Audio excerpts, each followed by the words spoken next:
Hello everyone, তো চলো আজ আমি ফার্স্ট টাইম তোমাদেরকে নান বানিয়ে দেখাবো।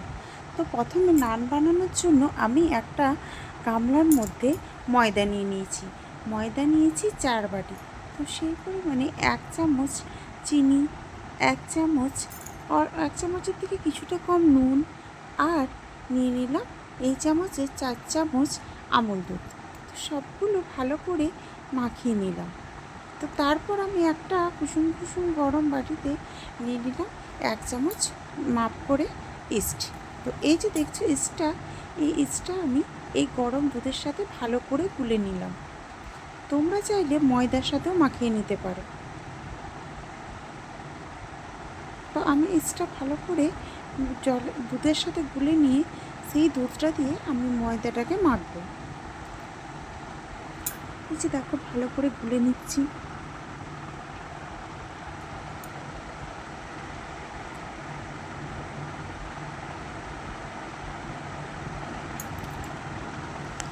এই যে ময়দাটা দেখছো ভালো করে সব জিনিসগুলো মিশিয়ে নিচ্ছি। তো তোমরা এর মধ্যে পরিমাণ মতো সামান্য তেলও দিও।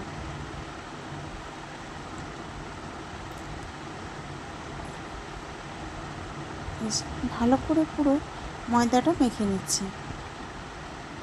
তারপর যে ইস্টটা ভিজতে দিয়েছিলাম সেই ইস্টটা আমি এই ময়দার সাথে দিয়ে দেবো।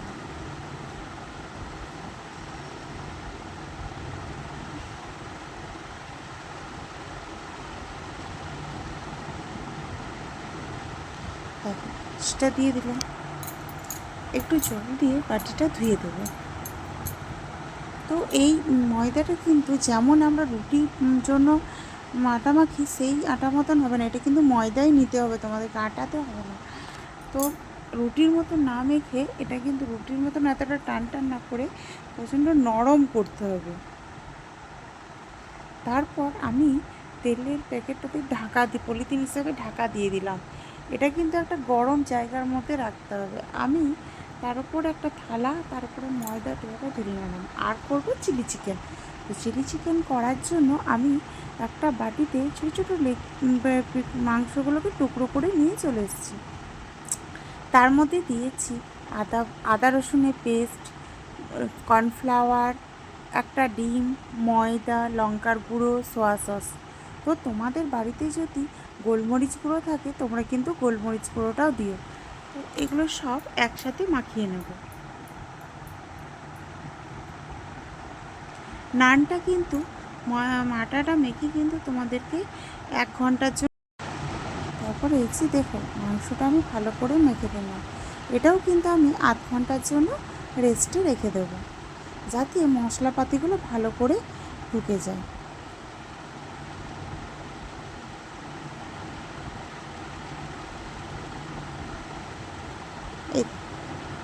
আমি ক্যাপসিকাম, পেঁয়াজ, টমেটো কেটে নিচ্ছি। টমেটোটা কিন্তু আমি চিলি চিকেনে দেবো না, টমেটোটা আমি আলাদা করে একটু চিকেন করবো বলেই দেবো। আর এগুলো দেখো লুচিগুলো পরে বেলে নেবো। তো বেলাটা তোমাদেরকে আমি লুচিগুলো দেখো কত সুন্দর হয়েছে। আর এইদিকে আমি চিলি চিকেনগুলো ভেজে নিচ্ছি। চিলি চিকেন হাতে জল নিয়ে মাংসটা কত সুন্দর হয়েছে। তোমাদেরকে কিছুটা আমি থালাতে যেগুলো তুলে রেখেছি সেগুলো দেখাই, দেখো কত সুন্দর লাল লাল হয়েছে, তাই না? আর এইদিকে আমি ময়দাটা বেলে নিচ্ছি। তো তোমাদেরকে তো দেখালাম তেলে ভাজাটা। এই দেখো এই ময়দাটা আর একটু বানালাম বাটার নানের জন্য, বানালাম যেটা বাটার দিয়ে বানাবো। ওইটা তো তেলে মিশিয়েছি, এটা বাটার দিয়ে। সাধারণ লুচি যেমন করি পাতলা পাতলা সেরকম কিন্তু হবে না, এটা একটু মোটা মোটা লুচি হবে। তো এই যে দেখো লুইগুলো একটু বড় বড় রাখতে হবে যাতে একটু মোটা মোটা হয়। এই দেখো মোটা মোটা করে আমি সামান্য বেলে নিচ্ছি, বেশি কিন্তু বেলবে না, তাহলে কিন্তু পাতলা হয়ে যাবে। আর এইদিকে দেখো আমার চিলি চিকেন ও রেডি, আর এদিকে আমার মেয়ে বাটার নান বানাচ্ছে। তো বাটার দিয়েও রেডি। চলো খাবার খেয়ে নিই। এই দেখো নান।